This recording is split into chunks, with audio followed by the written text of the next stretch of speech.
കൈവെട്ട് കേസിലെ പ്രതികൾക്കുള്ള ശിക്ഷ എന്ന് വിധിക്കും. പ്രതികളെ കോടതിയിൽ എത്തിച്ചു. 11 മണിയോടുകൂടി വിധി പ്രസ്താവിക്കും. കുറ്റക്കാരെന്ന് കണ്ടെത്തിയ 13 പ്രതികൾക്കാണ് കൊച്ചിയിലെ NIA കോടതി ശിക്ഷ വിധിക്കുന്നത്. വിശദാംശങ്ങളുമായി KG ദിനകർ ചേരുന്നു. ദിനകർ, നടപടിക്രമങ്ങൾ അതിലേക്ക് കോടതി കടന്നിട്ടുണ്ടോ? എപ്പോഴായിരിക്കും ശിക്ഷാവിധി ഉണ്ടാവുക?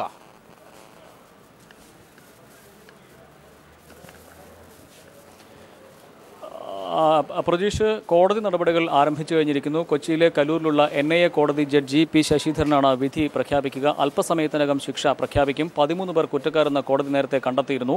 2010 ജൂലൈ 14-ന് അധ്യാപകന്റെ കൈവെട്ടിയ കേസ്, ജൂലൈ 4-ന് അധ്യാപകന്റെ കൈവെട്ടിയ കേസുമായി ബന്ധപ്പെട്ട് ആണ് ഇപ്പോൾ 13 പേർക്കെതിരെയുള്ള ശിക്ഷ NIA കോടതി വിധിക്കുക.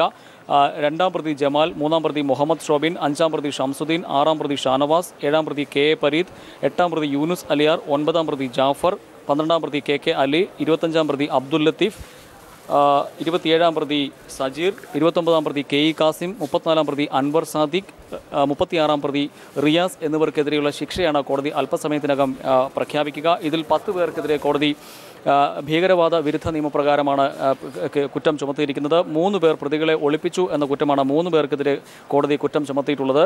ഗൂഢാലോചന, തടഞ്ഞുവെക്കൽ, സംഘം ചേർന്ന് ആയുധം ഉപയോഗിച്ച് ആക്രമണം, വധശ്രമം, തീവ്രവാദത്തിന് സംഘം രൂപപ്പെടുത്തൽ എന്നീ കുറ്റങ്ങൾക്ക് ഇന്ത്യൻ ശിക്ഷാ നിയമം അനുസരിച്ചായിരിക്കും പ്രതികൾക്കുള്ള ശിക്ഷ നൽകുക. അതോടൊപ്പം തന്നെ സ്ഫോടക വസ്തു നിരോധന നിയമം അനുസരിച്ചും തീവ്രവാദ നിരോധന നിയമം അനുസരിച്ചും ഇവർക്കെതിരെ കുറ്റം ചുമത്തിയിട്ടുണ്ട്. കഴിഞ്ഞ 30-നാണ്, അതായത് ഏപ്രിൽ 30-ാം തീയതിയാണ് കോടതി 13 പ്രതികൾ കുറ്റക്കാരാണെന്ന് കണ്ടെത്തിയിരിക്കുന്നത്. അതോടൊപ്പം തന്നെ 18 പേരെ കോടതി തെളിവുകൾ ഇല്ല എന്നതിൻ്റെ അടിസ്ഥാനത്തിൽ കോടതി 18 പേരെ വെറുതെ വിടുകയും ചെയ്തിട്ടുണ്ട്. 18 പേരാണ് അത്തരത്തിൽ ഒഴിവാക്കപ്പെട്ടത്. അതോടൊപ്പം തന്നെ പ്രധാനപ്പെട്ട പ്രതികളായിട്ടുള്ള 5 പേർ ഇപ്പോഴും ഒളിവിലാണ്. സവാദ്, സജിൽ, MK നാസർ, ഷഫീഖ്, അസീസ് എന്നീ 5 പേരാണ് ഇപ്പോൾ ഒളിവിൽ കഴിയുന്നത്. ഇതിൽ 1-ാം പ്രതി സവാദാണ് കൈവെട്ടിയ വ്യക്തി. അതോടൊപ്പം തന്നെ 28-ാം പ്രതി MK നാസറാണ് മുഖ്യ സൂത്രധാരൻ.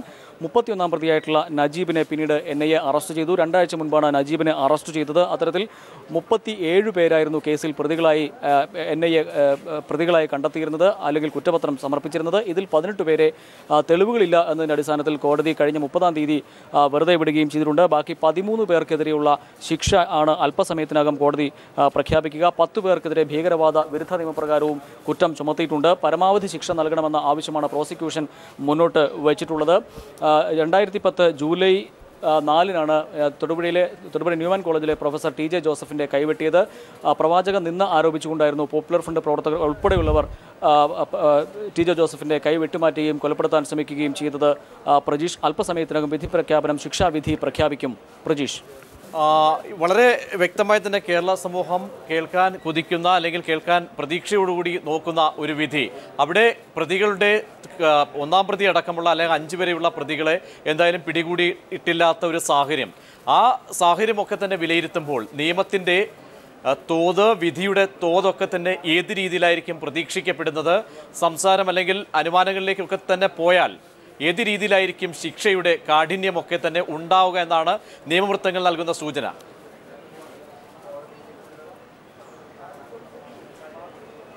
പ്രജീഷ്, ഇക്കാര്യത്തിൽ പരമാവധി ശിക്ഷ പ്രതികൾക്ക് നൽകണം എന്നുള്ള ആവശ്യമാണ് പ്രോസിക്യൂഷൻ ഉന്നയിച്ചിട്ടുള്ളത്. 13 പേർക്കെതിരെ വ്യക്തമായ തെളിവുകളുടെ അടിസ്ഥാനത്തിൽ തന്നെയാണ് NIA കുറ്റപത്രം തയ്യാറാക്കിയിരുന്നത്. അത് കോടതിയിൽ കൃത്യമായി തെളിയിക്കപ്പെടുകയും ചെയ്തിട്ടുണ്ട്. ഈ പശ്ചാത്തലത്തിൽ പരമാവധി ശിക്ഷ നൽകണമെന്നുള്ള ആവശ്യമാണ് NIA-യുടെ അഭിഭാഷകർ, പ്രോസിക്യൂഷൻ ആവശ്യപ്പെട്ടിരിക്കുന്നത്. ഒരുപക്ഷെ അതുകൊണ്ട് തന്നെ ഈ 13 പേരിൽ ഭൂരിപക്ഷം പേർക്കും 10 പേർക്കെതിരെ UAPA ചുമത്തിയിട്ടുള്ളത് കൊണ്ട് തന്നെ ഒരുപക്ഷെ ഇവർക്കെതിരെ പരമാവധി ശിക്ഷ, തടവ് ശിക്ഷ ലഭിക്കാനുള്ള സാഹചര്യം നിയമവൃത്തങ്ങൾ സൂചന നൽകുന്നുമുണ്ട്. 3 പേർ പ്രതികളെ ഒളിവിൽ പാർപ്പിച്ചു എന്ന കുറ്റമാണ് 3 പേർക്കെതിരെ ചുമത്തിയിട്ടുള്ളത്. അവർക്കെതിരെ ഏത് രീതിയിൽ വരും, അല്ലെങ്കിൽ എന്ത് ശിക്ഷയായിരിക്കും ഉണ്ടാവുക എന്നുള്ളത് നമുക്ക് മുൻകൂട്ടി പറയാൻ സാധിക്കാത്ത ഒരു സാഹചര്യം നിലനിൽക്കുന്നുണ്ട്. 10 പേർക്കെതിരെ ഭീകരവാദ വിരുദ്ധ നിയമപ്രകാരവും കേസെടുത്തിരിക്കുന്നതുകൊണ്ട് തന്നെ പരമാവധി ശിക്ഷ ലഭിക്കാനുള്ള സാധ്യതയാണ് നിയമവൃത്തങ്ങൾ ചൂണ്ടിക്കാട്ടുന്നത്. പ്രജീഷ്, ദിനകർ, ഇവിടെ അന്യായമായി സംഘം ചേരൽ ഒരുപക്ഷെ NIA കണ്ടെത്തിയ ഒട്ടേറെ നിരീക്ഷണങ്ങൾ, അതേസമയം ലോക്കൽ പോലീസ് കണ്ടെത്തിയ കാര്യങ്ങൾ, നൽകിയ റിപ്പോർട്ടിൻ്റെ ഒക്കെ തന്നെ സാരാംശങ്ങൾ മുഖവിലേക്ക് എടുത്തുകൊണ്ടുള്ള ഒരു വിധിയായിരുന്നു ഒരുപക്ഷെ കുറ്റം ശരിവെച്ചുകൊണ്ടും കുറേ പ്രതികളെ വിട്ടയക്കുകയൊക്കെ ചെയ്തത്. ഇതിൻ്റെയൊക്കെ അടിസ്ഥാനത്തിൽ നോക്കിക്കഴിഞ്ഞാൽ എത്രത്തോളം ഈ മതസ്പർദ്ധ അടക്കം വളർത്തുന്ന ഒരു കേസാണ്. അത്തരത്തിൽ ഒട്ടേറെ നിരീക്ഷണങ്ങൾ വന്നിരിക്കുന്നു. ഗൂഢാലോചന, അന്യായമായി സംഘം ചേരൽ, വധശ്രമം അടക്കമുള്ള ഒട്ടേറെ കുറ്റങ്ങൾ പ്രതികൾക്കെതിരെ ചാർത്തപ്പെട്ടിരിക്കുന്ന ഒരു സാഹചര്യത്തിൽ എങ്ങനെയായിരിക്കും തോത് സംബന്ധിച്ച് ഓരോ സെക്ഷൻ എടുത്ത് പരിശോധിച്ച് കഴിഞ്ഞാൽ അതിൻ്റെയൊക്കെ തന്നെ പൊതുവിൽ എത്ര വർഷം അല്ലെങ്കിൽ വിധിയുടെയൊക്കെ തന്നെ ശിക്ഷാവിധി സംബന്ധിച്ചൊക്കെ എത്രത്തോളം അവർക്ക് ലഭിക്കാനുള്ള ഒരു സൂചനയുണ്ട് ഓരോ കുറ്റങ്ങൾ ചാർത്തപ്പെട്ടിരിക്കുന്ന കുറ്റങ്ങൾ അനുസരിച്ച് നോക്കിക്കഴിഞ്ഞാൽ?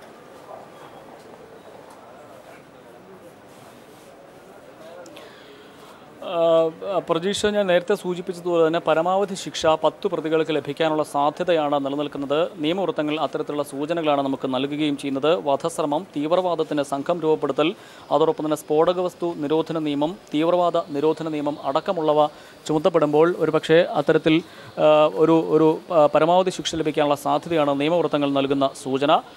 അതോടൊപ്പം തന്നെ 18 പേരെ കൃത്യമായ തെളിവുകൾ ഇല്ലാത്തതിൻ്റെ അടിസ്ഥാനത്തിൽ 18 പേരെ കോടതി വെറുതെ വിടുകയും ചെയ്തിട്ടുണ്ട്. 37 പേർക്കെതിരെയായിരുന്നു NIA കുറ്റപത്രം സമർപ്പിച്ചിരുന്നത്. ഇതിൽ 13 പേരാണ് കുറ്റക്കാർ എന്ന് കോടതി കണ്ടെത്തിയിട്ടുള്ളത്. ഇതിൽ ഇപ്പോൾ 5 പേര് ഇനിയും ഒളിവിലാണ്, ഇപ്പോഴും ഒളിവിൽ കഴിയുകയാണ്. ഇതിൽ കൈവെട്ടിയ വ്യക്തി സവാദ് കീഴടങ്ങാൻ സന്നദ്ധത അറിയിച്ചിട്ടുണ്ട് എന്നാണ് നമുക്ക് മനസ്സിലാക്കാൻ കഴിയുന്നത്.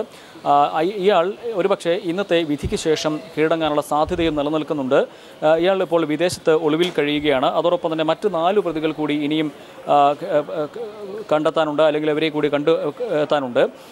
ഇതിൽ 31-ാം പ്രതിയായിട്ടുള്ള നജീബിനെ 2 ആഴ്ച മുൻപ് NIA അറസ്റ്റ് ചെയ്യുകയും ചെയ്തിരുന്നു. ഇനി ഇയാളുടെ വിചാരണ, ഇയാൾക്കെതിരെയുള്ള കുറ്റം ചുമത്തി വിചാരണ നടത്തേണ്ടതുണ്ട്. അതിനുശേഷമായിരിക്കും ഇയാൾക്കുള്ള ശിക്ഷ പ്രഖ്യാപിക്കുക.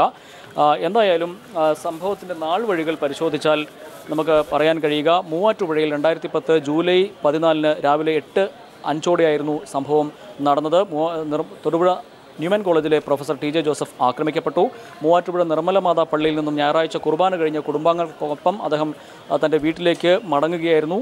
TJ ജോസഫിനെ ഓമ്നി വാനിലെത്തിയ ഒരു സംഘം നിർമ്മല സ്കൂളിന് സമീപം തടഞ്ഞു നിർത്തി കാറിൽ നിന്നും വലിച്ചിറക്കി മഴൂക്ക്, വാക്കത്തി, കഠാര തുടങ്ങിയ ആയുധങ്ങളുമായി 6-അംഗ സംഘം കാർ വളഞ്ഞ് ആക്രമിക്കുകയായിരുന്നു.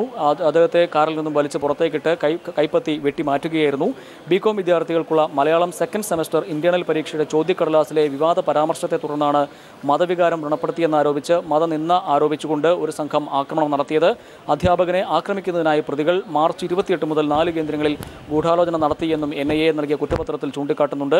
ആദ്യം മൂവാറ്റുപുഴ പോലീസ് അന്വേഷണം നടത്തി. അന്ന് കേസിൽ 54 പ്രതികളായിരുന്നു. പിന്നീട് കേസ് NIA ഏറ്റെടുത്തു. അതിനുശേഷം ക്രൈംബ്രാഞ്ച് SP ഉണ്ണിരാജിന്റെ നേതൃത്വത്തിലുള്ള സംഘം കേസ് അന്വേഷിച്ചു. അതിനുശേഷം 25 പേരെ അന്ന് പോലീസ് അറസ്റ്റ് ചെയ്യുകയും ചെയ്തു.